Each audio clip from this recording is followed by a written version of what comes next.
Assalamualaikum warahmatullahi wabarakatuh. Halo teman-teman semua, selamat datang kembali di channel Candi Ireng. Di tempat kita berbagi kisah-kisah misteri, cerita horor, dan pengalaman menyeramkan yang konon pernah terjadi di sekitar kita. Pada malam hari ini, saya akan menceritakan sebuah kisah yang sangat menyeramkan. Kisah tentang seseorang yang rela melakukan apa saja demi mendapatkan uang dalam jumlah besar. Namun sayangnya, jalan yang ia pilih adalah jalan yang salah. Ia melakukan sebuah pesugihan yang sangat terlarang. Pesugihan yang dikenal dengan nama jual musuh. Konon katanya, pesugihan ini mampu mendatangkan uang hingga ratusan juta rupiah. Namun ada syarat yang sangat mengerikan. Seseorang harus menjual nyawa orang lain, agar kekayaan itu bisa terus datang. Dan ketika keserakahan sudah menguasai hati manusia, kadang manusia bisa melakukan hal-hal yang tidak pernah ia bayangkan sebelumnya. Inilah kisah tentang Randy, seorang pria yang hidupnya berubah menjadi mimpi buruk setelah ia membuat perjanjian dengan sesuatu dari dunia lain. Sebelum cerita ini dimulai, siapkan diri kalian, matikan lampu jika berani, dan dengarkan cerita ini sampai selesai. Karena kisah ini mungkin akan membuat kalian berpikir dua kali tentang harga yang harus dibayar dari sebuah keserakahan. Inilah dia, cerita horor berjudul Pesugihan Jual Musuh Demi Uang Ratusan Juta. Di sebuah desa kecil yang berada di pinggir kota, hiduplah seorang pria bernama Raka. Usianya sekitar 30 tahun. Tubuhnya tidak terlalu tinggi, kulitnya sawo matang, dan wajahnya terlihat lebih tua dari usianya karena terlalu banyak memikirkan hidup. Raka tinggal di sebuah rumah sederhana berdinding bata yang belum diplester. Atapnya sebagian masih menggunakan seng tua yang sudah mulai berkarat.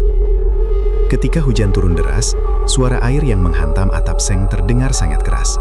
Bahkan beberapa bagian rumah sering bocor.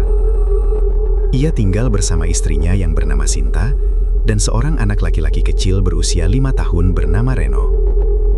Meski hidup mereka sederhana, sebenarnya dulu Raka bukanlah orang yang terlalu kesulitan secara ekonomi. Ia pernah bekerja di sebuah perusahaan ekspedisi di kota. Gajinya memang tidak besar, tapi cukup untuk memenuhi kebutuhan keluarga. Namun semua itu berubah sejak 2 tahun terakhir. Perusahaan tempatnya bekerja bangkrut dan tutup mendadak. Sejak saat itu, Raka kehilangan pekerjaannya. Ia mencoba melamar ke berbagai tempat, namun selalu gagal. Akhirnya, Raka hanya bisa bekerja serabutan. Kadang ia membantu tukang bangunan, kadang ia ikut menjadi kuli angkut di pasar. Bahkan sesekali ia ikut temannya mencari rongsokan untuk dijual. Namun semua pekerjaan itu tidak pernah menghasilkan uang yang cukup. Setiap hari, hidup mereka terasa semakin berat. Suatu sore, Raka pulang dari pasar dengan tubuh penuh keringat. Bajunya basah dan wajahnya terlihat lelah. Sinta yang sedang duduk di depan rumah langsung berdiri ketika melihat suaminya datang. "Mas, sudah pulang?" tanya Sinta. Raka hanya mengangguk pelan sambil meletakkan karung kosong yang ia bawa. "Hari ini dapat kerjaan?" tanya Sinta lagi. Raka menghela napas panjang. "Cuma bantu angkut sayur di pasar. Dapat 50.000. Sinta terdiam. 50.000 rupiah mungkin terdengar cukup bagi sebagian orang, tapi bagi mereka itu tidak ada artinya. Karena hutang mereka sudah menumpuk di mana-mana. Sinta masuk ke dalam rumah lalu mengambil sebuah buku kecil yang sudah lusuh. Itu adalah catatan hutang mereka. Ia membuka halaman yang penuh tulisan angka. Koperasi desa, 3 juta. Toko sembako Burini, 1.200.000. Pinjaman Darto, 2 juta. Sinta berhenti sejenak sebelum menyebutkan yang terakhir. Rentenir Pakarta, 10 juta. Raka menundukkan kepala. Jumlah hutang itu seperti beban besar yang menekan dadanya setiap hari. "Mas, kita harus bayar cicilan minggu ini," kata Sinta pelan. Raka tidak menjawab. Ia hanya duduk di kursi kayu sambil menatap lantai tanah rumah mereka. Sinta tahu suaminya sedang sangat tertekan. Namun ia juga tidak tahu harus melakukan apa lagi. Malam itu, mereka makan dengan sangat sederhana. Hanya nasi, tempe goreng, dan sambal. Reno yang masih kecil makan dengan lahap tanpa memahami kesulitan yang sedang dialami orang tuanya. "Pak, besok Reno boleh beli mobil-mobilan?" tanya Reno polos. langsung terdiam. Harga mobil-mobilan itu mungkin hanya Rp10.000. Namun bahkan uang sekecil itu terasa berat bagi mereka sekarang. Sinta langsung mengalihkan pembicaraan. "Nanti ya kalau Bapak sudah dapat uang." Reno hanya mengangguk sambil tersenyum. Melihat anaknya seperti itu membuat hati Raka terasa semakin hancur. Sebagai seorang ayah, ia merasa gagal. Malam semakin larut. Reno sudah tidur di kamar kecil mereka. Sementara Raka duduk di teras rumah sendirian. Lampu rumah yang redup membuat suasana terasa sunyi. Angin malam bertiup pelan membawa suara jangkrik dari sawah di belakang rumah. Raka menyalakan rokok. Asapnya mengepul perlahan di udara malam. Pikirannya penuh dengan berbagai masalah. Ia mencoba mengingat kembali kapan semua ini mulai memburuk. Dan akhirnya ingatannya berhenti pada satu kejadian. Satu kejadian yang membuat hidupnya berubah. 2 tahun lalu, Raka pernah mencoba membuka usaha kecil. Ia ingin membuka usaha toko sembako kecil di depan rumah. Modalnya tidak cukup, jadi ia meminjam uang dari beberapa orang. Termasuk dari seorang teman lamanya bernama Bima. Bima dulu dikenal sebagai orang yang cukup sukses di desa itu. Ia memiliki beberapa usaha dan sering terlihat membawa mobil bagus. Ketika Raka meminta bantuan, Bima langsung menawarkan sesuatu. "Aku bisa bantu kamu dapat modal besar," kata Bima waktu itu. "Tapi kita kerjasama." Raka yang sedang putus asa langsung setuju. Bima mengatakan akan mengurus semua modal dan barang dagangan. Raka hanya perlu menjalankan tokonya. Namun ternyata semua itu hanyalah tipuan. Uang yang dijanjikan Bima tidak pernah benar-benar ada. Sebaliknya, Raka justru diminta menandatangani beberapa surat pinjaman yang ternyata membuatnya terjebak hutang besar. Ketika Raka menyadari semuanya, sudah terlambat. Bima menghilang begitu saja. Dan semua hutang itu kini menjadi tanggung jawab Raka. Sejak saat itu, hidupnya mulai hancur. Raka menarik napas panjang. Setiap kali mengingat nama Bima, hatinya langsung dipenuhi kemarahan. Jika saja ia bisa bertemu orang itu lagi. Jika saja ia punya kesempatan untuk membalasnya. Namun semua itu hanyalah angan-angan. Sekarang yang ia pikirkan hanya satu. Bagaimana cara mendapatkan uang? Banyak uang. Dengan cepat. Tiba-tiba suara motor terdengar mendekati rumahnya. Raka menoleh. Seorang pria turun dari motor dengan wajah kasar. Itu adalah Pak Karta, rentenir yang meminjamkan uang kepada Raka. Raka langsung berdiri. Pak Karta berjalan mendekat dengan langkah berat. "Raka," katanya dengan suara dingin. "Iya Pak. Kamu tahu kan hari ini jadwal bayar?" Raka menunduk. "Saya belum punya uang Pak."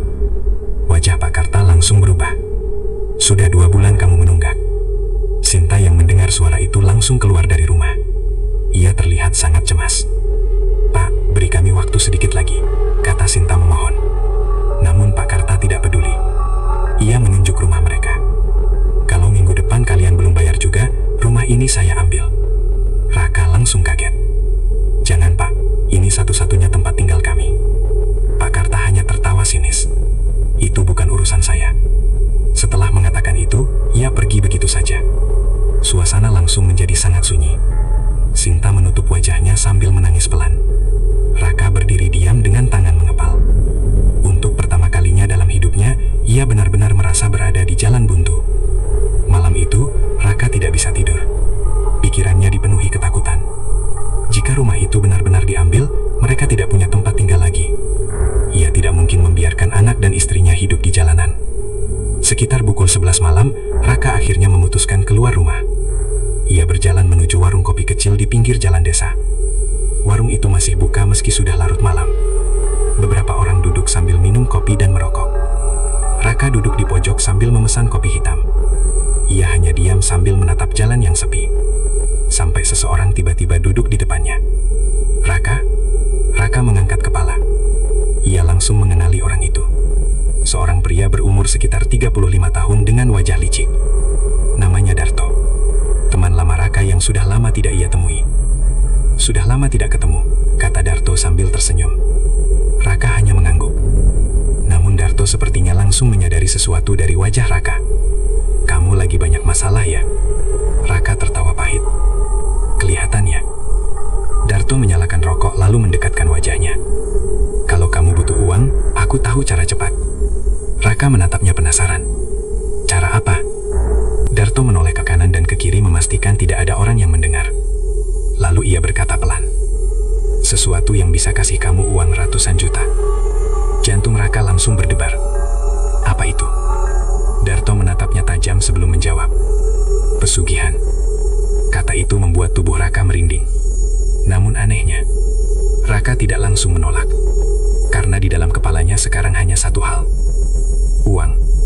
Dan mungkin inilah satu-satunya jalan keluar dari hidupnya yang hancur. Malam itu, udara desa terasa lebih dingin dari biasanya.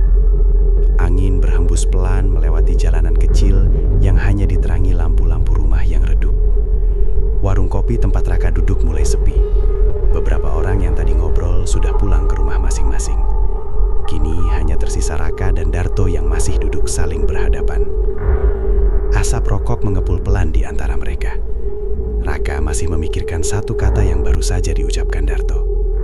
Pesugihan. Sejak kecil, Raka sering mendengar cerita tentang pesugihan dari orang-orang tua di desanya. Katanya, orang yang melakukan pesugihan bisa mendapatkan kekayaan dengan cara instan. Tapi ada syaratnya. Selalu ada tumbal. Kadang tumbal berupa hewan, kadang juga manusia. Dan yang paling menakutkan, biasanya yang dijadikan tumbal adalah orang terdekat. Itulah yang membuat Raka merasa ragu. Raka menatap Darto dengan serius. "Jangan bercanda kamu, Dar," kata Raka pelan. Darto justru tersenyum tipis. "Aku tidak bercanda." Ia meneguk kopi hitamnya lalu melanjutkan bicara dengan suara lebih pelan. "Aku tahu seseorang yang bisa membantu orang mendapatkan uang dengan cepat." Raka masih belum percaya. "Kalau memang benar ada cara begitu, kenapa kamu tidak melakukannya sendiri?" Darto tertawa kecil. "Aku sudah pernah mencobanya." Kalimat itu membuat Raka terdiam. Darto kemudian membuka dompetnya dan mengeluarkan beberapa lembar uang 100.000 yang terlihat masih baru. Ia menaruh uang itu di meja. "Bukan untuk pamer, tapi supaya kamu tahu aku tidak bohong." Raka menatap uang itu dengan mata yang sedikit membesar. Bagi orang yang sedang terlilit utang seperti dirinya, melihat uang sebanyak itu saja sudah cukup membuat pikirannya kacau. Namun Raka masih mencoba menahan diri.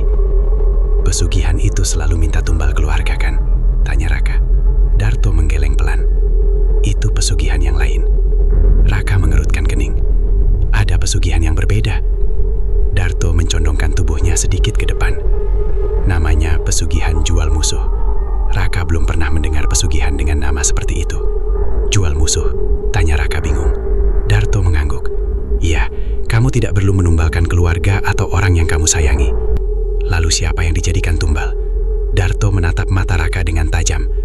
"Orang yang kamu benci." Kalimat itu membuat Raka terdiam lama.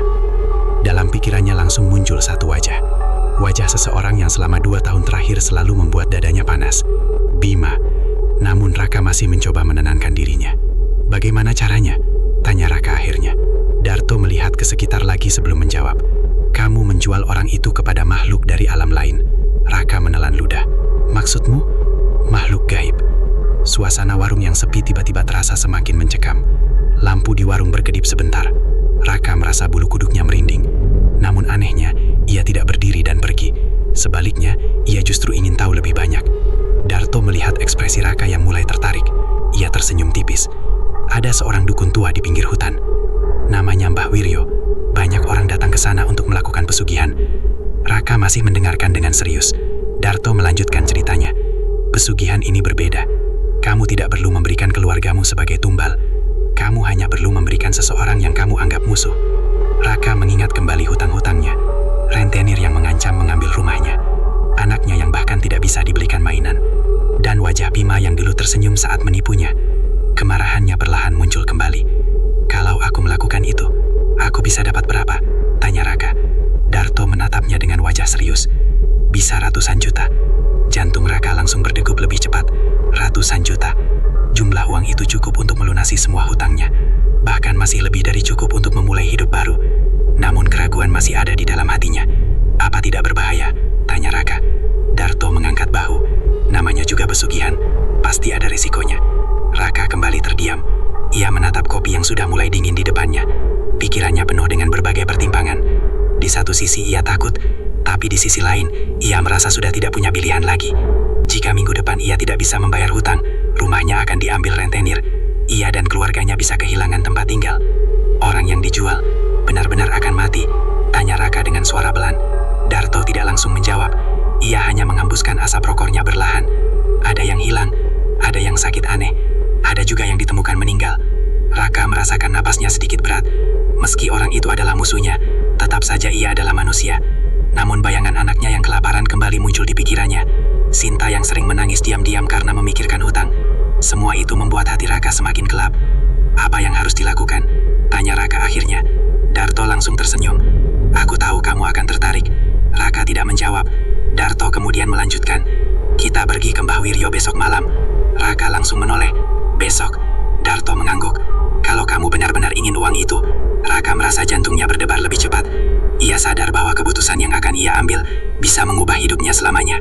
Namun dalam keadaan seperti ini, ia merasa tidak punya banyak pilihan. Baiklah, kata Raka pelan. Aku ikut. Darto tersenyum puas. Malam semakin larut ketika Raka akhirnya pulang berumah. Jalanan desa sudah sepi, hanya suara jangkrik dan angin malam yang terdengar. Saat membuka pintu rumah, Raka melihat Sinta masih duduk di ruang tengah. Sejak percakapan malam itu di warung kopi, pikiran Raka tidak pernah tenang. Kata-kata Darto terus berputar di dalam kepalanya, seperti suara yang tidak mau berhenti. Pesugihan jual musuh. Uang ratusan juta. Kalimat itu terdengar seperti mimpi bagi seseorang yang hidupnya sedang hancur seperti Raka. Namun di balik mimpi itu, ada sesuatu yang membuat hatinya gelisah. Sepanjang malam, Raka tidak bisa tidur. Ia hanya berbaring di atas tikar tipis di kamarnya, sambil menatap langit-langit rumah yang mulai kusam. Di sampingnya, Sinta dan Reno sudah tertidur lelap. Raka menoleh ke arah anaknya. Reno tidur sambil memeluk boneka kecil yang sudah agak rusak. Boneka itu adalah hadiah ulang tahun satu-satunya yang pernah Raka belikan. Melihat anaknya seperti itu, membuat dada Raka terasa sesak. Sebagai seorang ayah, ia merasa belum bisa memberikan kehidupan yang layak bagi keluarganya. Maafkan Bapak Nak, gumam Raka pelan. Angin malam masuk melalui jendela yang sedikit terbuka. Suara jangkrik terdengar dari sawah di belakang rumah. Namun entah kenapa, malam itu terasa lebih sunyi dari biasanya. Pikiran Raka kembali teringat pada satu nama. Bima. Pria yang dulu menipunya hingga membuat hidupnya hancur. Jika saja Bima tidak melakukan itu, mungkin Raka masih bekerja dengan tenang. Mungkin ia masih bisa memberikan kehidupan yang lebih baik untuk keluarganya. Semakin lama memikirkan itu, rasa dendam di dalam hati Raka semakin kuat. Dan tanpa ia sadari, dendam itulah yang mulai mengalahkan rasa takutnya. Pagi harinya, Raka bangun lebih awal dari biasanya. Sinta sedang memasak di dapur kecil rumah mereka. Aroma nasi yang baru matang memenuhi ruangan. "Mas sudah bangun?" tanya Sinta. Raka mengangguk pelan. Ia duduk di kursi kayu yang sudah agak rapuh. "Mas mau kemana hari ini?" tanya Sinta lagi. Raka sempat ragu untuk menjawab. "Ada urusan dengan teman," katanya akhirnya. Sinta menatap suaminya sejenak. Sejak semalam, ia merasa ada sesuatu yang berbeda dari sikap Raka. Namun ia tidak bisa menjelaskan apa yang berubah. Sinta hanya berharap suaminya tidak melakukan sesuatu yang berbahaya. Siang hari itu, Raka bertemu Darto di pinggir jalan desa seperti yang sudah mereka janjikan. Darto datang dengan motor tuanya yang berisik. "Sudah siap?" tanya Darto sambil mematikan mesin motor. Raka mengangguk meski wajahnya terlihat tegang. "Kita akan ke rumah Mbak Wiryo malam ini," kata Darto. "Tapi sebelum itu kamu harus menyiapkan beberapa syarat." Raka langsung bertanya, "Syarat apa?" Darto menatapnya serius. "Ritual ini tidak bisa dilakukan sembarangan. Ada beberapa benda yang harus kamu bawa." Raka mulai merasa sedikit gugup. "Apa saja?" Darto menghitung dengan jarinya. "Pertama, kamu harus membawa foto orang yang ingin kamu langsung tahu siapa orang yang dimaksud. Bima. Yang kedua, kamu harus membawa tanah dari rumah orang itu. Ketiga, benda yang pernah dipakai oleh orang tersebut. Bisa rambut, pakaian, atau apa saja. Raka mendengarkan dengan serius. Namun Darto belum selesai. Dan yang terakhir, Raka menunggu. Kamu harus menyiapkan darah dari tubuhmu sendiri. Raka langsung menelan ludah. Darah. Darto mengangguk.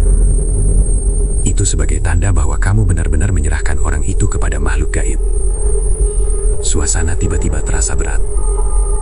Namun Raka sudah terlanjur melangkah sejauh ini. Ia tidak mungkin mundur sekarang. Baik, kata Raka pelan. Darto tersenyum. Kalau begitu kamu mulai cari semua syarat itu hari ini. Sore harinya, Raka berjalan menuju rumah Bima. Rumah itu berada di ujung desa, dan jauh lebih besar dibanding rumah-rumah lainnya. Cat temboknya masih terlihat baru. Halamannya luas, dan ada mobil yang terparkir di depan. Melihat rumah itu membuat hati Raka semakin panas.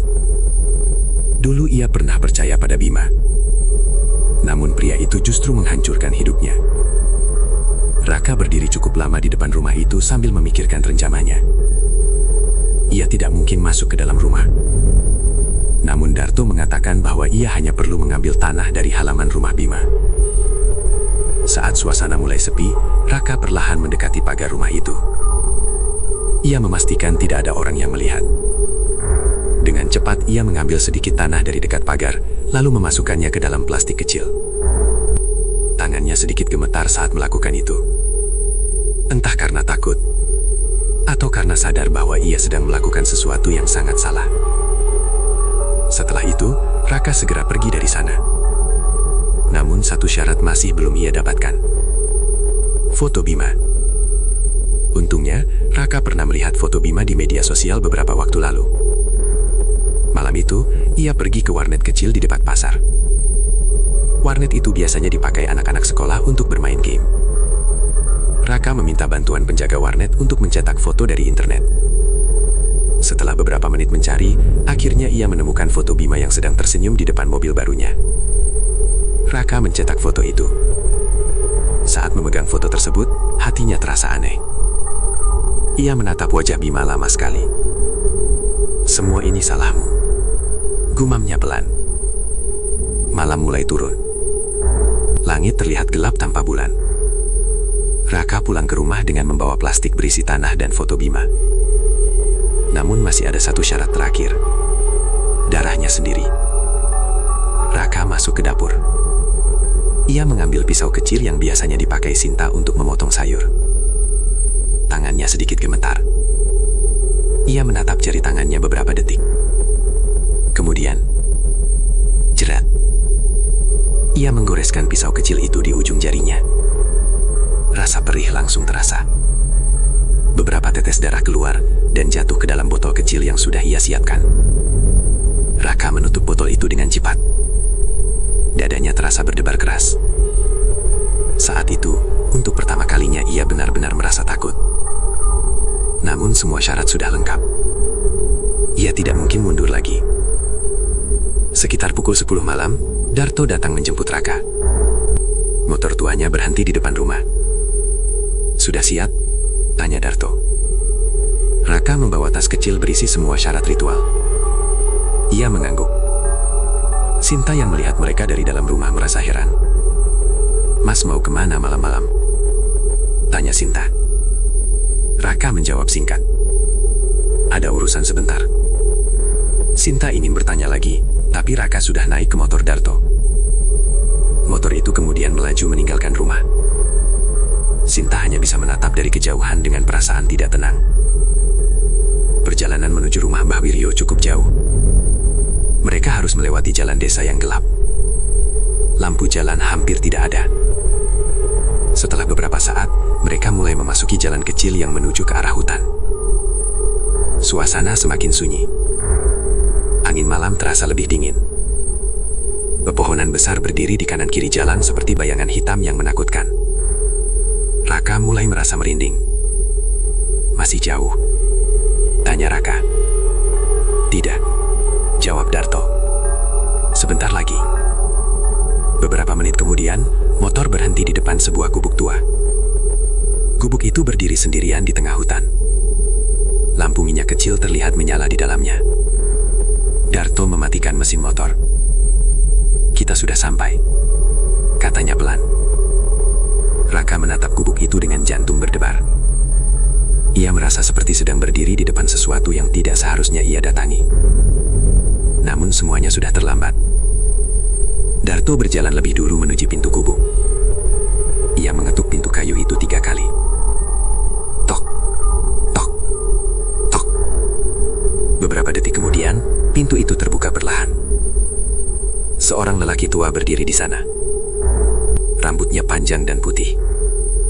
Matanya tajam seperti bisa melihat sesuatu yang tidak terlihat oleh manusia biasa. Itulah Mbah Wiryo. Ia menatap Raka lama sekali. Lalu berkata dengan suara pelan namun dalam. Aku sudah menunggumu. Kalimat itu membuat jantung Raka terasa berhenti sesaat. Bagaimana mungkin lelaki tua itu sudah tahu kedatangannya? Mbah Wiryo kemudian menatap tas yang dibawa Raka. Semua syaratnya sudah kamu bawa.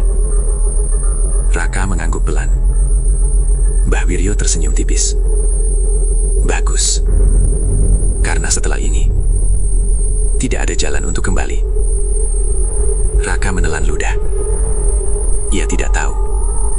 Malam itu akan menjadi awal dari sesuatu yang jauh lebih mengerikan dari yang ia bayangkan.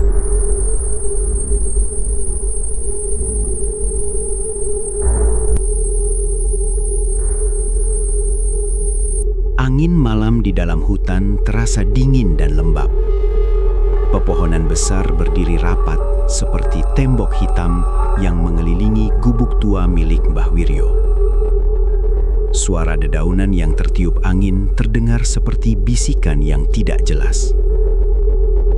Raka berdiri di depan pintu gubuk dengan jantung berdebar keras. Entah kenapa, sejak melihat wajah Mbah Wiryo tadi, tubuhnya terasa semakin tegang. Darto menepuk bahu Raka pelan.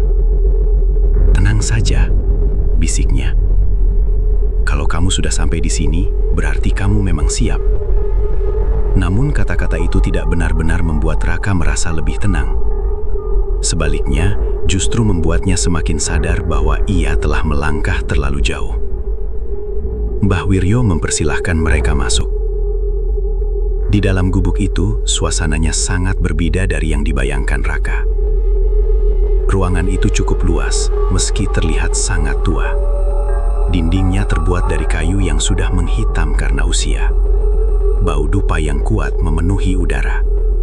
Di beberapa sudut ruangan terdapat berbagai benda aneh. Ada tengkorak hewan, botol-botol kecil berisi cairan berwarna gelap, dan beberapa kain hitam yang tergantung di dinding. Di tengah ruangan terdapat sebuah lingkaran besar yang digambar di lantai menggunakan bubuk putih seperti kapur. Di sekitar lingkaran itu terdapat beberapa lilin besar yang belum dinyalakan. Raka menelan ludah. Ia belum pernah melihat tempat seperti ini sebelumnya. Mbah Wiryo berjalan perlahan menuju tengah ruangan. Kalian datang pada malam yang tepat, katanya dengan suara berat. Malam ini adalah malam Jumat Kliwon. Darto mengangguk. Raka pernah mendengar bahwa malam Jumat Kliwon sering dianggap sebagai waktu yang paling kuat untuk melakukan ritual gaib. Namun mendengar hal itu langsung dari seorang dukun membuat perasaan Raka semakin tidak nyaman. Mbah Wiryo kemudian menoleh ke arah Raka. Mana syarat yang kamu bawa? Raka membuka tas kecilnya dengan tangan yang sedikit gemetar. Ia mengeluarkan satu persatu benda yang diminta. Foto Bima, plastik kecil berisi tanah dari halaman rumah Bima, dan botol kecil berisi darahnya sendiri. Mbah Wiryo mengambil foto itu. Ia menatap wajah Bima yang tersenyum di dalam foto dengan sangat lama. Orang ini yang ingin kamu jual? Tanya Mbah Wiryo. Raka mengangguk pelan. Dia orang yang menghancurkan hidup saya. Mbah Wiryo tidak bertanya lebih jauh. Ia hanya tersenyum tipis. Dendam adalah bahan yang sangat kuat dalam ritual seperti ini. Kemudian Mbah Wiryo mulai menyiapkan semuanya. Ia meletakkan foto Bima di tengah lingkaran kapur. Tanah dari rumah Bima ditaburkan di atas foto itu. Kemudian ia menaruh botol berisi darah Raka di sampingnya. Setelah semuanya siap, Mbah Wiryo menyalakan lilin-lilin di sekitar lingkaran. Api lilin itu menyala perlahan. Cahaya kuningnya membuat bayangan di dinding gubuk bergerak seperti makhluk hidup. Suasana di dalam ruangan tiba-tiba terasa jauh lebih dingin. "Sekarang dengarkan baik-baik," kata Mbah Wiryo kepada Raka. "Setelah ritual dimulai, kamu tidak boleh keluar dari lingkaran. Apapun yang kamu lihat atau dengar, jangan bergerak." Raka mengangguk, meski hatinya semakin gelisah. Mbah Wiryo kemudian mengambil sebuah mangkuk kecil berisi cairan hitam. Ia mencelupkan jarinya ke dalam cairan itu, lalu menggambar beberapa simbol aneh di lantai. Simbol-simbol itu terlihat seperti tulisan yang tidak dikenal oleh Raka. Setelah selesai, Mbah Wiryo duduk bersila di depan lingkaran. Ia menutup matanya dan mulai membaca sesuatu dengan suara pelan. Awalnya suara itu hampir tidak terdengar. Namun perlahan, suara mantra itu menjadi semakin jelas. Bahasanya terdengar asing. Nada suaranya berat dan dalam, seperti berasal dari tempat yang sangat jauh. Raka merasakan hawa dingin menyentuh kulitnya.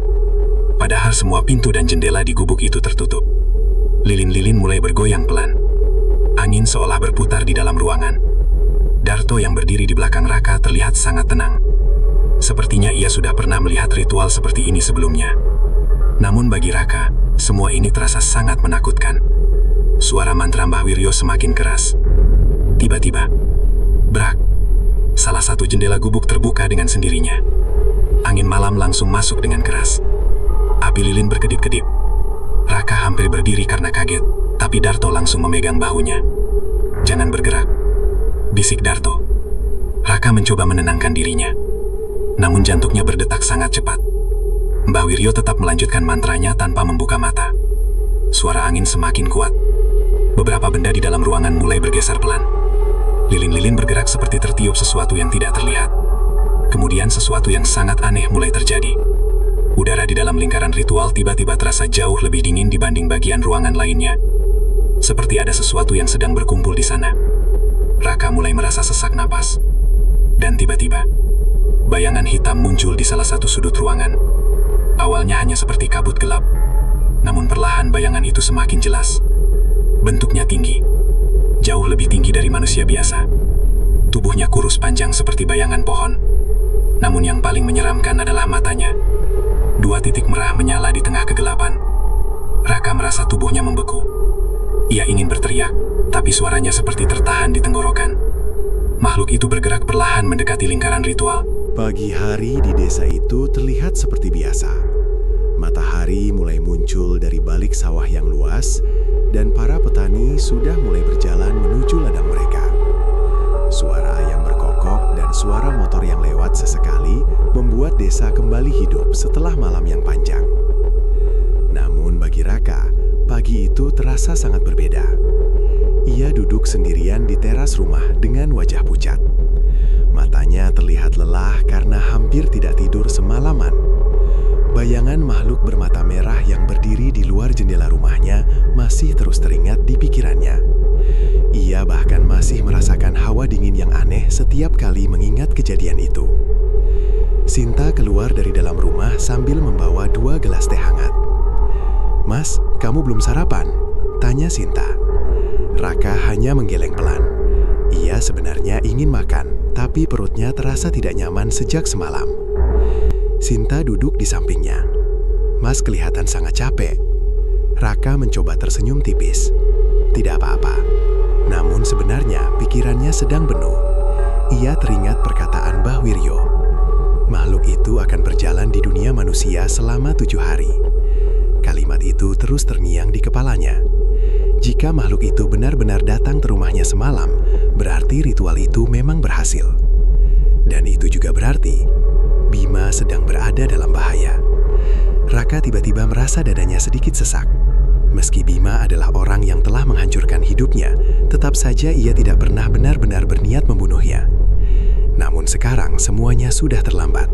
Perjanjian sudah dibuat. Sementara itu, di rumah Bima yang besar di ujung desa, suasana padi juga terlihat normal. Bima baru saja bangun tidur. Ia berjalan ke dapur sambil menguap lebar. "Bu, kopi!" teriaknya kepada pembantu rumah tangganya. Pembantu itu segera membuatkan kopi. Namun saat Bima duduk di kursi makan, ia merasa kepalanya sedikit pusing. "Kenapa kepalaku berat sekali ya?" Gumamnya. Ia mengira mungkin karena semalam terlalu banyak minum bersama teman-temannya. Setelah minum kopi, ia mencoba berdiri. Namun tiba-tiba, bruk, gelas kopi yang ia pegang jatuh ke lantai dan pecah. Bima langsung menoleh. Ia tidak sengaja menjatuhkannya. Entah kenapa tangannya tiba-tiba terasa lemah. "Pak, tidak apa-apa?" tanya pembantu rumah tangga itu. "Tidak apa-apa," jawab Bima cepat. Namun ia merasa ada sesuatu yang tidak beres. Siang harinya, Bima pergi ke toko miliknya di pasar desa. Toko itu cukup besar dan ramai pembeli. Beberapa karyawan sudah bekerja seperti biasa. Namun sejak datang ke sana, Bima merasa suasana hari itu terasa aneh. Ia seperti merasa sedang diawasi. Beberapa kali ia menoleh ke belakang, tapi tidak ada siapa-siapa. "Kenapa aku merasa tidak nyaman begini?" gumamnya. Salah satu karyawan mendekat. "Pak Bima, stok barang baru sudah datang." Bima mencoba fokus pada pekerjaannya. Namun perasaan aneh itu tidak juga hilang. Bahkan semakin lama semakin kuat. Menjelang sore, kejadian yang lebih aneh mulai terjadi. Lampu di toko tiba-tiba berkedip. "Cek listriknya," teriak Bima. Namun sebelum karyawan sempat bergerak, lampu kembali normal. Beberapa pembeli mulai merasa tidak nyaman. Tiba-tiba, duak! Salah satu rak barang di toko jatuh dengan keras. Barang-barang di atasnya berserakan di lantai. Semua orang langsung kaget. "Kenapa bisa jatuh?" tanya salah satu karyawan. Rak itu sebenarnya sangat kuat dan tidak mungkin jatuh sendiri. Bima mulai merasa tubuhnya merinding. Namun ia mencoba tetap tenang. "Sudah, bereskan saja," katanya. Meski ia berusaha terlihat biasa, di dalam hatinya mulai muncul rasa takut yang aneh. Sementara itu, di rumahnya sendiri, Raka sedang duduk sambil menatap kantong kain hitam yang diberikan Mbah Wiryo. Ia belum berani membuka kantong itu lagi. Namun sejak pagi, pikirannya terus memikirkan kata-kata Darto. "Rezekimu akan mulai terbuka." Tiba-tiba, "Mas!" Sinta memanggil dari dapur. Raka langsung menoleh. "Ada apa?" Sinta datang membawa sebuah amplop coklat. "Ini tadi ada orang yang mengantar." Raka mengambil amplop itu dengan bingung. Di bagian depan tertulis namanya. Perlahan ia membuka amplop tersebut. Di dalamnya ada uang. Banyak sekali uang. Beberapa lembar uang ratus ribu tersusun rapi. Raka langsung terkejut. "Ini dari mana?" tanya Sinta bingung. Di dalam amplop juga ada selembar kertas kecil. Tulisan di kertas itu sangat singkat. "Pembayaran proyek lama." Raka mengingat sesuatu. Beberapa bulan lalu ia memang pernah bekerja sebagai tukang bangunan untuk sebuah proyek kecil di kota. Namun proyek itu tiba-tiba berhenti dan ia tidak pernah dibayar. Ia bahkan sudah melupakan uang itu. Namun sekarang uang itu tiba-tiba datang. Jumlahnya hampir 20 juta rupiah. Tangan Raka langsung gemetar. Ia mulai percaya bahwa perjanjian itu benar-benar nyata. Pesugihan itu memang mulai bekerja. Namun anehnya, perasaan senang tidak sepenuhnya muncul di dalam hatinya. Sebaliknya, ia justru merasa semakin takut. Malam itu, di rumah Bima, teror mulai benar-benar terasa. Bima sedang duduk sendirian di ruang tamu sambil menonton televisi. Namun sejak sore, kepalanya semakin terasa berat. Tubuhnya juga terasa sangat lelah. Tiba-tiba, lampu rumah padam. "Listrik mati," gumam Bima. Namun anehnya, hanya rumahnya yang gelap. Rumah-rumah tetangga masih terlihat terang. Bima mulai merasa tidak tenang. Ia berjalan menuju jendela. Saat membuka tirai, ia langsung membeku. Di luar halaman rumahnya, di bawah pohon mangga besar, ada sosok tinggi berdiri diam. Tubuhnya hitam seperti bayangan. Namun yang paling menakutkan, dua mata merah menyala menatap langsung ke arah rumah. Bima langsung mundur beberapa langkah. "Siapa itu?" Ia berteriak keras. Namun sosok itu tidak menjawab. Ia hanya berdiri di sana, diam, mengawasi.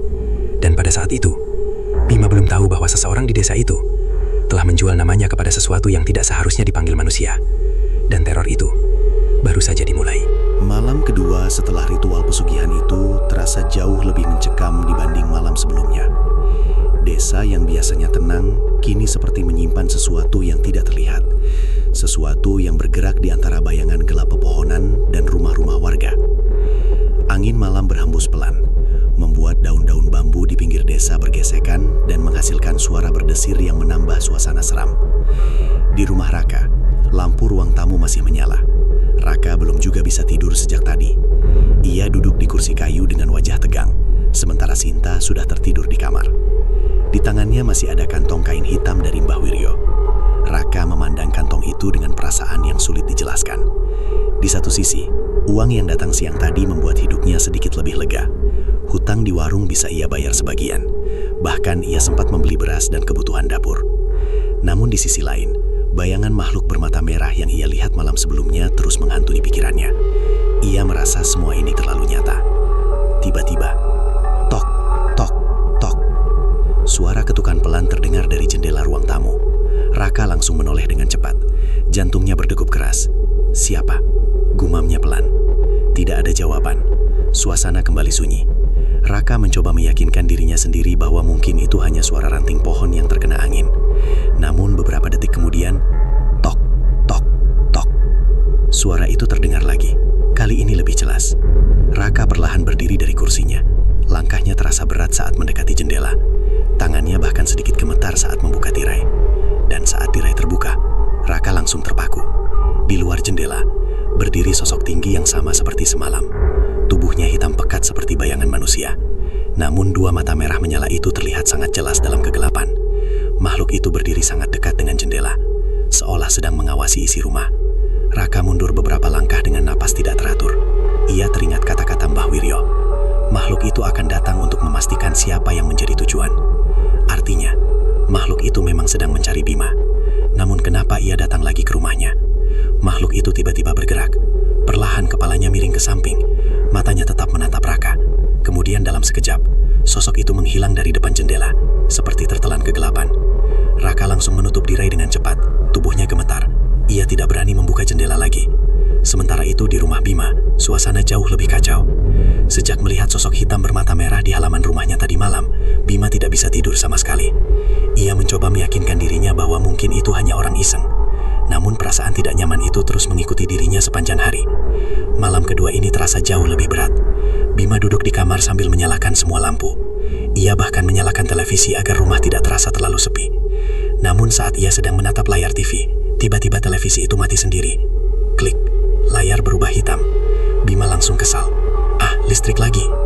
Ia berdiri untuk memeriksa saklar. Namun sebelum ia sempat melangkah jauh, suara aneh terdengar dari luar kamar.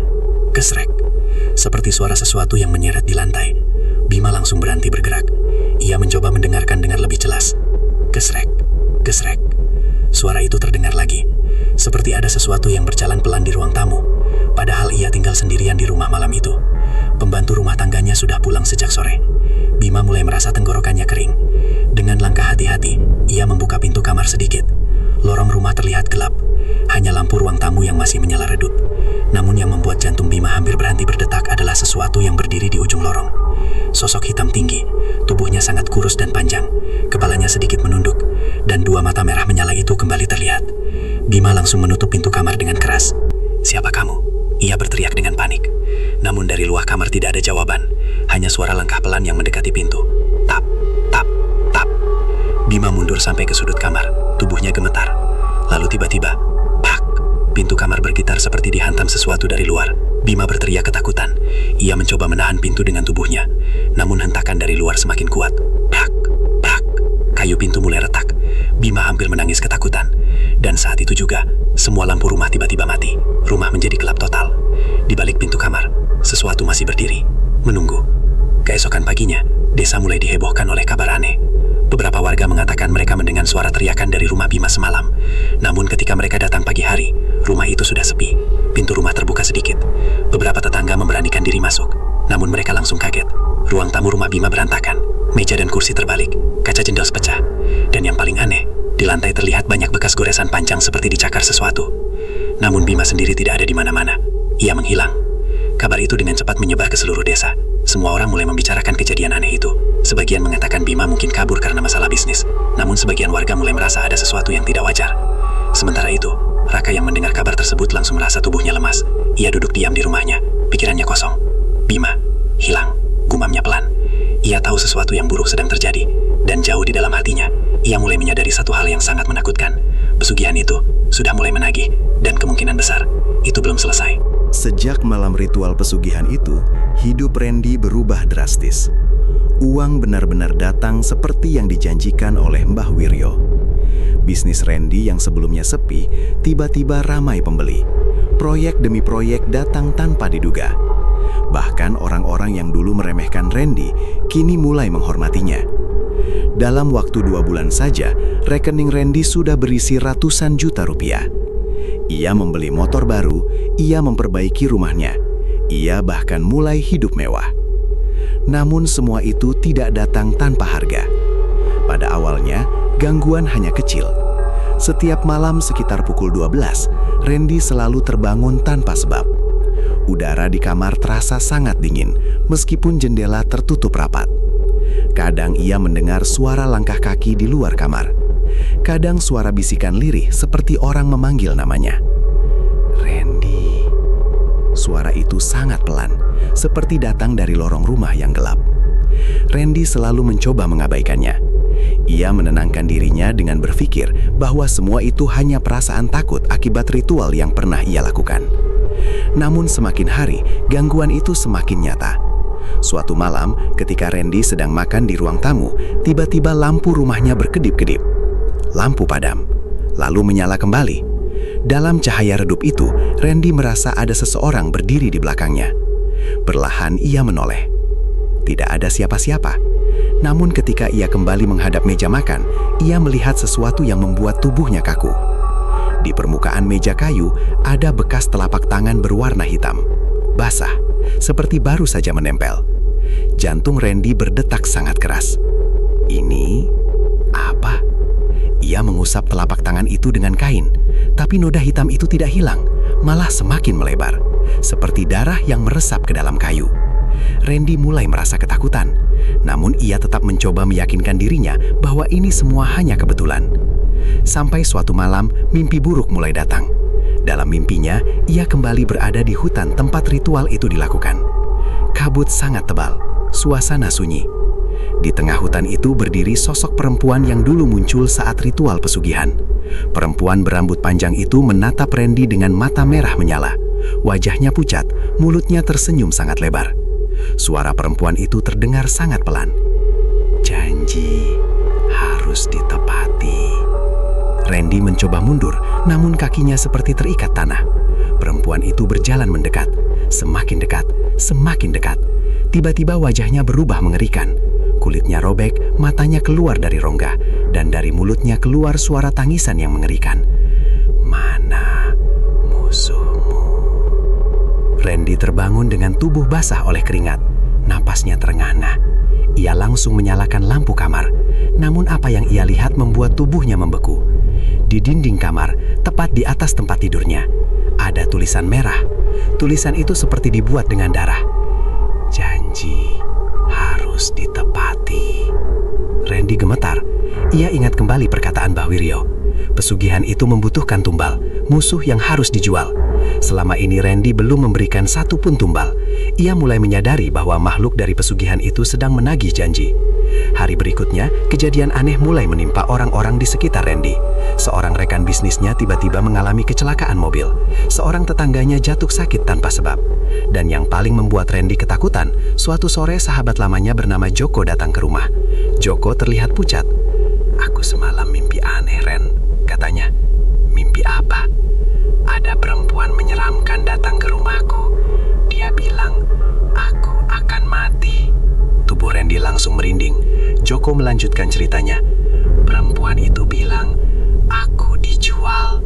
Jantung Randy terasa seperti berhenti berdetak. Ia langsung teringat ritual pesugihan. Tanpa sadar, mungkin makhluk itu sudah memilih korban sendiri. Dan korban itu adalah orang-orang yang dekat dengan Randy. Sejak saat itu, rasa bersalah mulai menghantui pikirannya. Ia sadar bahwa keserakahannya mungkin akan membawa kematian bagi orang lain. Namun semuanya sudah terlambat, karena pada malam berikutnya, kejadian yang lebih mengerikan terjadi. Saat Randy sedang tidur, tiba-tiba pintu kamarnya terbuka sendiri. Angin dingin masuk ke dalam ruangan. Perlahan, sosok perempuan berambut panjang itu muncul di ambang pintu. Matanya menyala merah, tubuhnya penuh luka. Ia berjalan mendekati Randy yang terbaring di tempat tidur. Langkahnya pelan, namun setiap langkahnya membuat udara kamar semakin dingin. Randy ingin berteriak, namun suaranya tidak keluar. Perempuan itu berhenti tepat di samping tempat tidur. Lalu ia menunduk, wajahnya sangat dekat dengan wajah Randy. Dan dengan suara yang sangat pelan, ia berbisik, "Besok, satu nyawa." Tiba-tiba lampu kamar padam. Ruangan menjadi gelap total. Randy menutup matanya dengan ketakutan. Beberapa detik kemudian, lampu menyala kembali. Namun sosok perempuan itu sudah menghilang. Randy duduk dengan napas terengah-engah. Ia tahu sesuatu yang buruk akan terjadi. Dan benar saja, keesokan paginya, kabar buruk datang. Joko ditemukan meninggal dunia di rumahnya. Tubuhnya terbujur kaku di kamar tidur.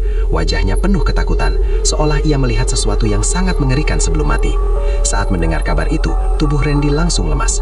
Ia tahu bahwa kematian Joko bukan kebetulan. Pesugihan itu sudah mulai mengambil korban. Dan yang paling menakutkan, Randy menyadari satu hal. Jika ia tidak segera menghentikan pesugihan itu, semua orang di sekitarnya bisa menjadi korban berikutnya. Namun menghentikan pesugihan bukan perkara mudah, karena seperti yang pernah dikatakan Mbah Wiryo, pesugihan yang sudah aktif tidak bisa dihentikan begitu saja. Ada harga yang harus dibayar, dan harga itu mungkin lebih mengerikan dari yang Randy bayangkan. Kematian Joko membuat hidup Randy berubah menjadi mimpi buruk. Sejak kabar itu datang, hatinya dipenuhi rasa bersalah yang luar biasa. Ia tidak bisa lagi menikmati uang yang selama ini ia kumpulkan. Motor baru yang dulu membuatnya bangga, kini hanya terparkir berdebu di halaman rumah. Rumah yang ia renovasi terasa semakin sempit dan menakutkan.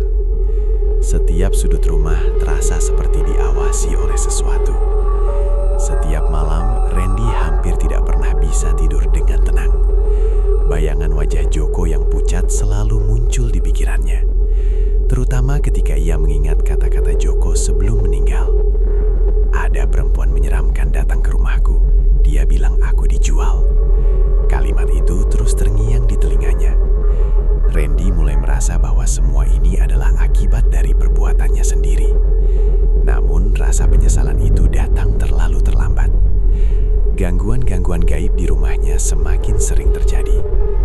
Suatu malam, ketika Randy sedang duduk sendirian di ruang tamu, televisi tiba-tiba menyala sendiri.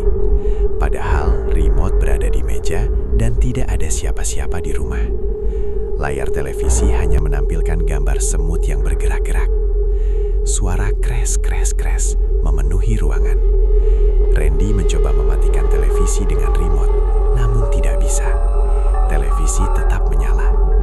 Tiba-tiba dari dalam suara semut itu muncul suara lirih yang sangat pelan, seperti seseorang yang sedang berbisik. Randy. Randy langsung menegakkan tubuhnya. Suara itu terdengar sangat jelas. Randy. Tubuhnya mulai gemetar. Ia menatap televisi dengan wajah pucat. Tiba-tiba layar televisi berubah. Gambar semut menghilang. Yang muncul justru wajah seseorang. Wajah itu sangat pucat. Matanya terbuka lebar. Mulutnya sedikit terbuka seperti ingin berbicara. Randy langsung mengenali wajah itu. Joko, sahabatnya yang baru saja meninggal. Tubuh Randy langsung terasa dingin. Wajah Joko di televisi itu menatap lurus ke arahnya. Kemudian mulutnya bergerak perlahan. Kenapa kau jual aku? Tiba-tiba layar televisi mati. Ruangan kembali gelap dan sunyi. Randy terduduk dengan tubuh gemetar. Ia memegang kepalanya dengan kedua tangan. Aku tidak bermaksud, Joe. Namun tidak ada yang menjawab. Hanya kesunyian yang terasa semakin menakutkan. Sejak malam itu, kejadian aneh mulai menimpa Randy hampir setiap hari.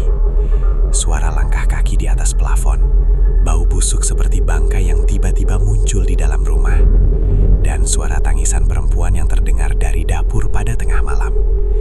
Namun yang paling membuat Randy ketakutan adalah mimpi buruk yang terus datang. Dalam mimpinya, ia selalu melihat Joko.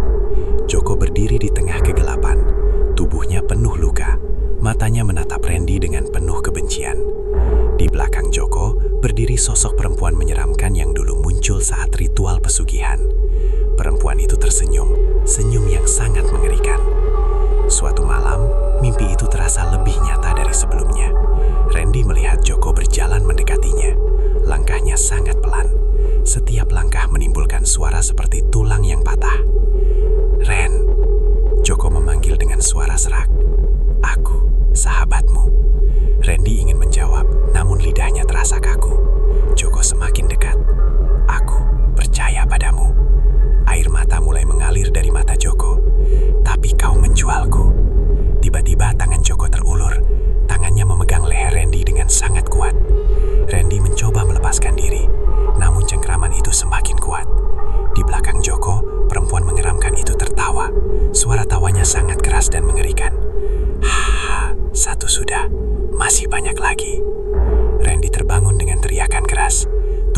basah oleh keringat, napasnya terengah-engah. Ia langsung melihat sekeliling kamar. Lampu kamar masih menyala, namun ada sesuatu yang membuat jantungnya hampir berhenti. Di lantai kamar, tepat di samping tempat tidur, ada bekas kaki basah. Bekas kaki itu seperti baru saja berjalan di lantai, dan bekas kaki itu mengarah ke tempat tidur Randy. Seolah-olah ada seseorang yang berdiri di sampingnya saat ia tidur. Randy langsung bangkit dari tempat tidur. Ketakutan mulai menguasai dirinya. Ia tahu semua ini tidak akan berhenti.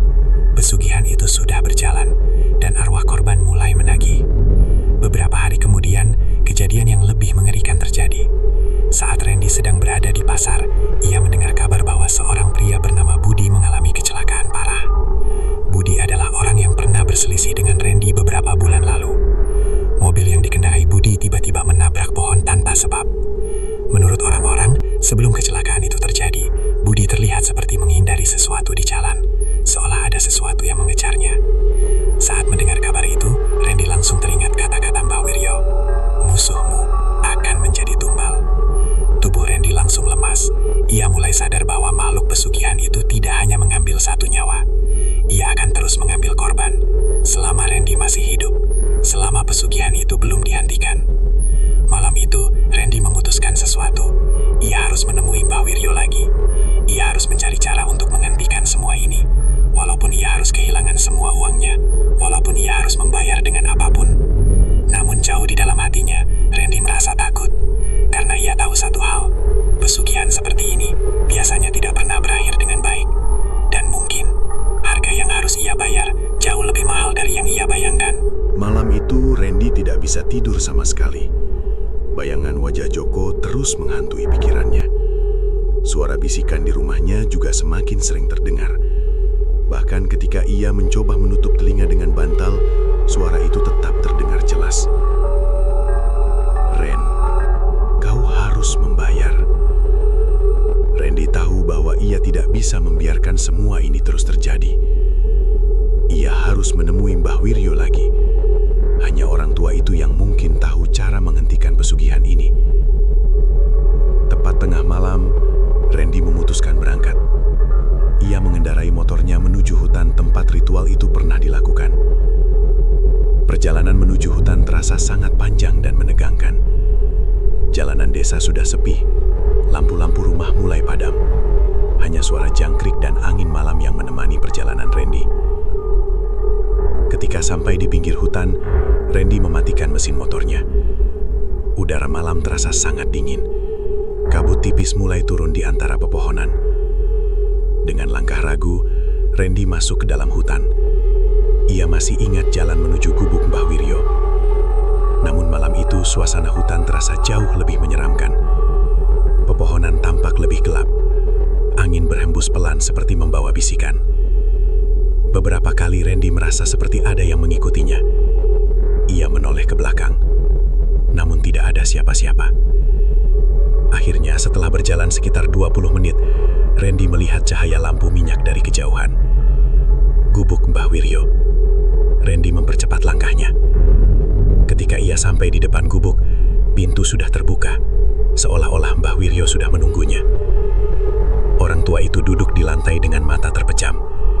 Di depannya ada dupa yang masih mengepul. Tanpa membuka mata, Mbah Wiryo berkata pelan, "Akhirnya kau datang juga." Suara itu membuat bulu kuduk Randy merinding. "Mbah, tolong saya." Mbah Wiryo membuka matanya perlahan. Tatapannya tajam. Apa yang terjadi? Randy langsung menceritakan semuanya. Tentang kematian Joko. Tentang mimpi buruk yang terus datang. Tentang sosok perempuan menyeramkan yang sering muncul di rumahnya. Dan tentang orang-orang di sekitarnya yang mulai menjadi korban. Setelah mendengar cerita itu, Mbah Wiryo hanya tersenyum tipis.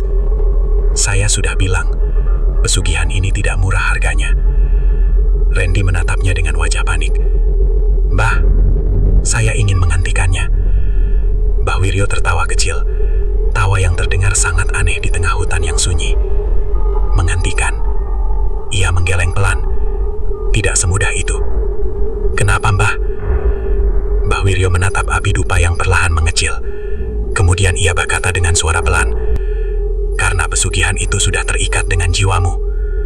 Tubuh Randy langsung terasa lemas. Apa maksudnya? Mbah Wiryo menatap Randy dengan serius. Kau tahu siapa perempuan yang datang saat ritual itu? Randy menggeleng pelan. Saya tidak tahu. Mbah Wiryo menarik napas panjang. Dia bukan sekedar jin. Randy menelan ludah. Lalu, apa dia? Mbah Wiryo berkata dengan suara pelan. Dia adalah arwah perempuan yang mati karena pesugihan. Dulu, bertahun-tahun lalu, ada seseorang yang melakukan pesugihan yang sama. Orang itu juga serakah seperti dirimu. Namun ketika ia tidak sanggup memberikan tumbal lagi, arwah perempuan itu membunuhnya. Randy mulai merasa semakin takut. Mbah Wiryo melanjutkan ceritanya. Sejak saat itu, arwah perempuan itu terus mencari orang baru untuk membuat perjanjian. Malam terasa semakin gelap ketika Randy keluar dari gubuk Mbah Wiryo. Angin hutan berhembus dingin menembus pakaiannya. Kabut tipis mulai turun di antara pepohonan, membuat jalan pulang terasa semakin menakutkan. Langkah Randy terasa berat. Kata-kata Mbah Wiryo terus terngiang di kepalanya. Beri satu tumbal terakhir, atau dia akan memilih sendiri. Randy berjalan dengan pikiran kacau. Ia tidak pernah menyangka bahwa uang ratusan juta yang dulu ia impikan, kini berubah menjadi kutukan yang menghancurkan hidupnya. Sepanjang perjalanan pulang, bayangan wajah Joko terus muncul di pikirannya. Joko adalah sahabat yang selalu membantunya saat ia kesulitan.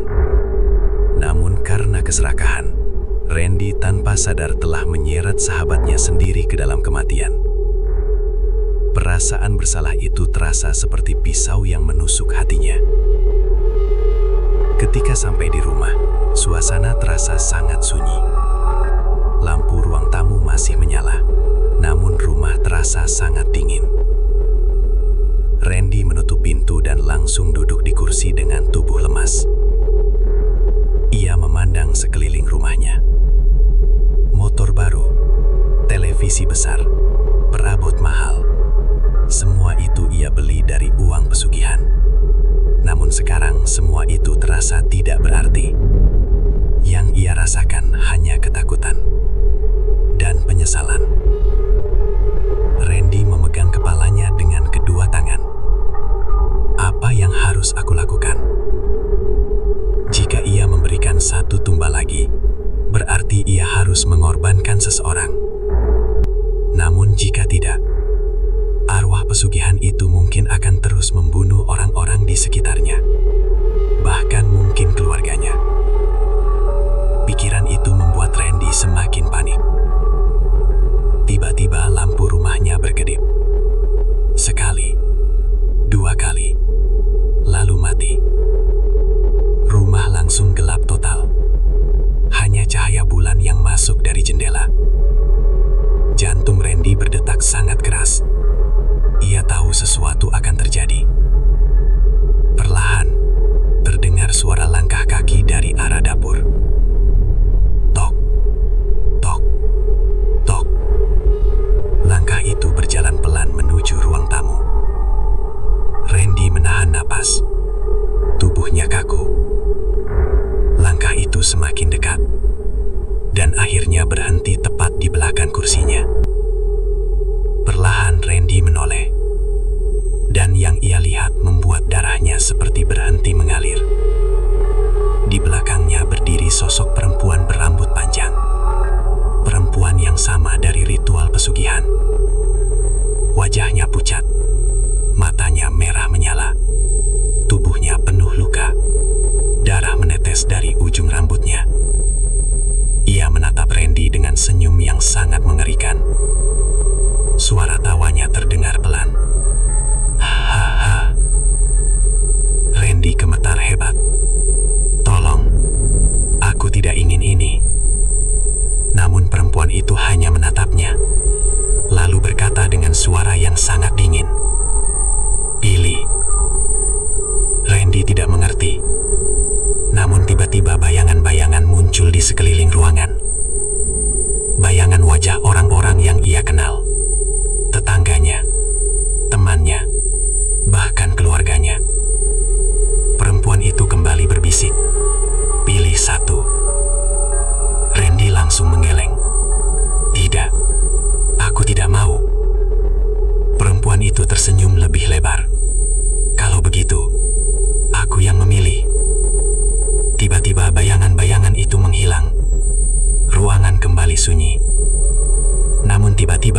suara tangisan dari kamar.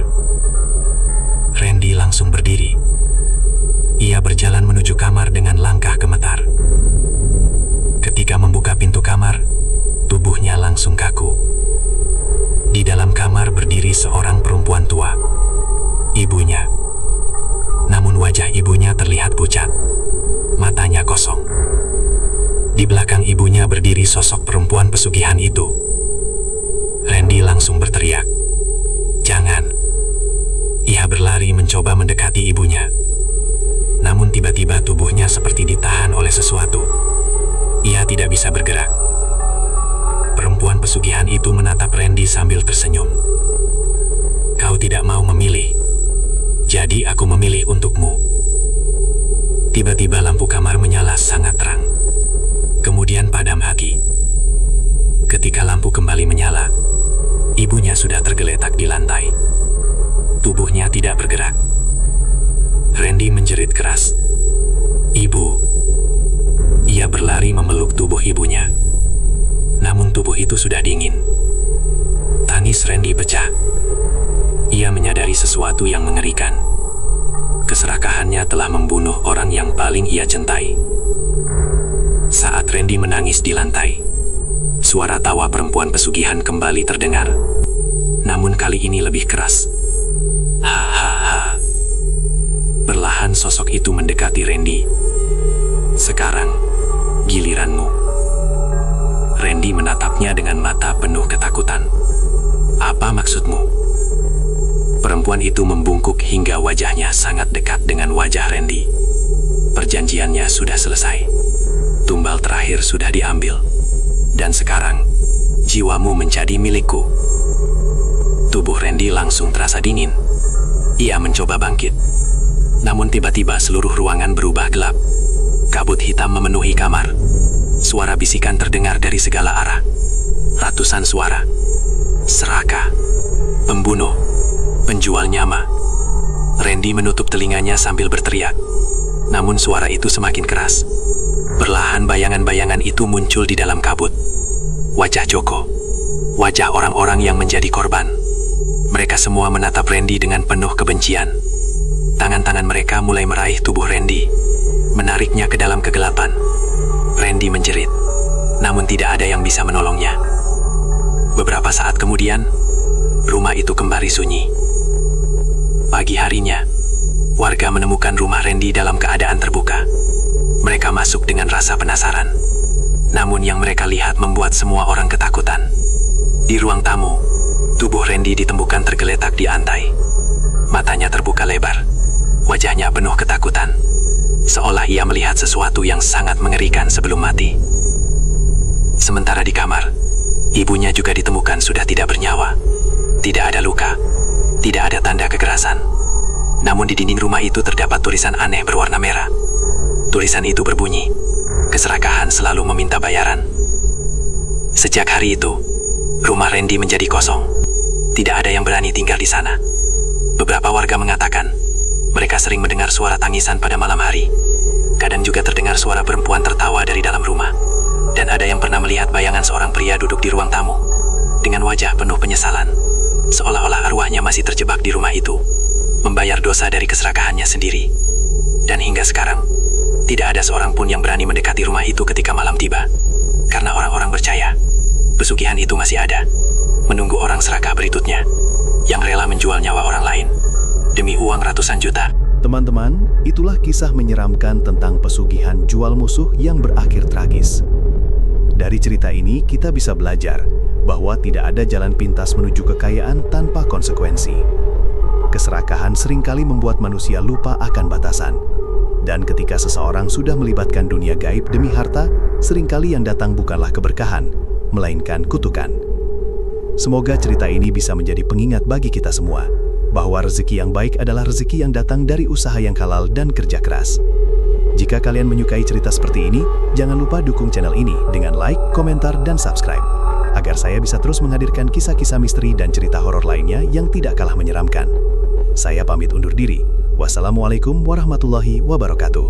Dan ingat, tidak semua yang terlihat menguntungkan akan berakhir baik. Selamat malam, dan semoga kalian tidak bermimpi buruk malam ini.